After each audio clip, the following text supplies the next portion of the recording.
Merci. Madame le maire, chers collègues, pour ma première intervention, quel grand sujet que le développement durable au travers du rapport 2022 Lille bas carbone. Saluons la qualité du document qui évoque avec clarté le contexte chiffré, les engagements à priorité et les actions menées dans une approche multidimensionnelle. Au-delà des sensibilités politiques, l'urgence climatique nous oblige à œuvrer pour obtenir des résultats concrets et visibles par les habitants, en particulier pour rattraper le retard dans les secteurs aux mutations moins avancées.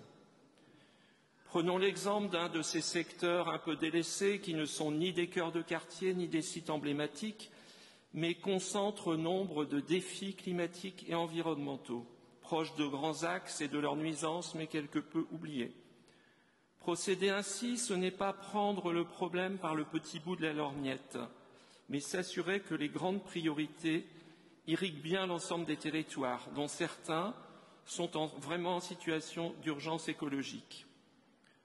Je suis donc un piéton, rue de Flers, à Fives, allant prendre le métro à Colliers. Mais le piéton pourrait aussi bien se prénommer Anissa ou Jean-Louis. Ce parcours prend 5 minutes, comme cette intervention. Étape 1, arrivée par la rue Gutenberg, longtemps délaissée elle aussi, mais dont la nouvelle promenade embellit le secteur, avec de beaux espaces pour enfants et la plantation de beaucoup d'arbres. À ce sujet, restons collectivement humbles quant aux annonces du nombre d'arbres plantés. La méthode Miyawaki est très vertueuse en apportant fraîcheur et biodiversité, mais elle permet, dans toutes les grandes villes, d'annoncer des chiffres spectaculaires en termes de nombre d'arbres plantés, alors qu'au maximum 1 sur 10 arrivera à maturité. Le nombre de mètres carrés plantés est un meilleur indicateur. Étape 2, nous arrivons rue de Flers, direction Eugène Jacquet. Les choses se gâtent.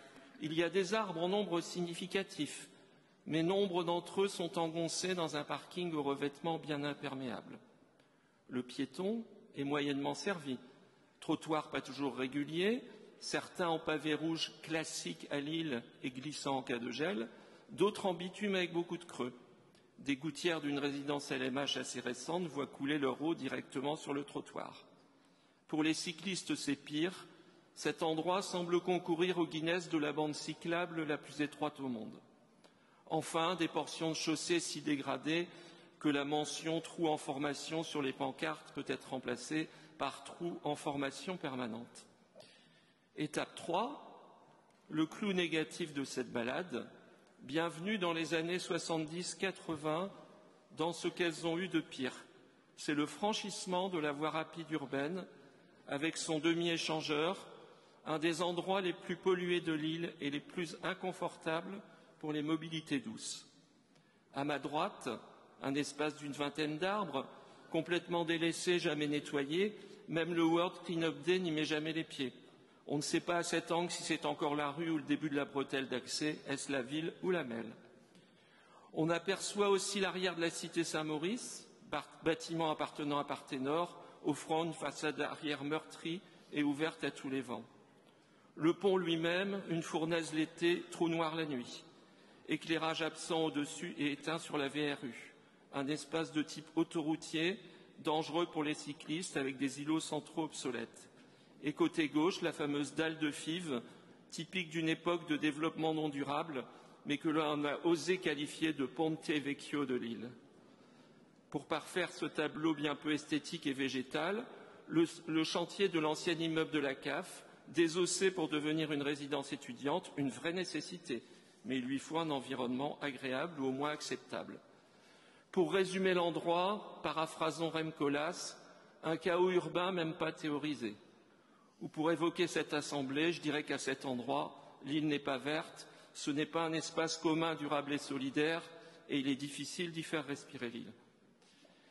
Étape 4, après le passage supérieur, le passage inférieur sous la voie ferrée, c'est en cas de pluie que les choses se gâtent, pente, revêtement imperméable, accumulation d'eau fréquente.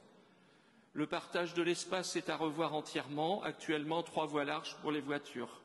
Pour les cyclistes, un danger absolu et pour les piétons, un trottoir de droite périlleux à cause des véhicules les frôlant en sortant de la VRU. Avant d'arriver rue Eugène Jacquet, Un panneau indique que des fonds européens ont permis l'aménagement près du carrefour. On ne rappellera jamais assez ce que ces financements nous apportent, mais le résultat laisse rêveur.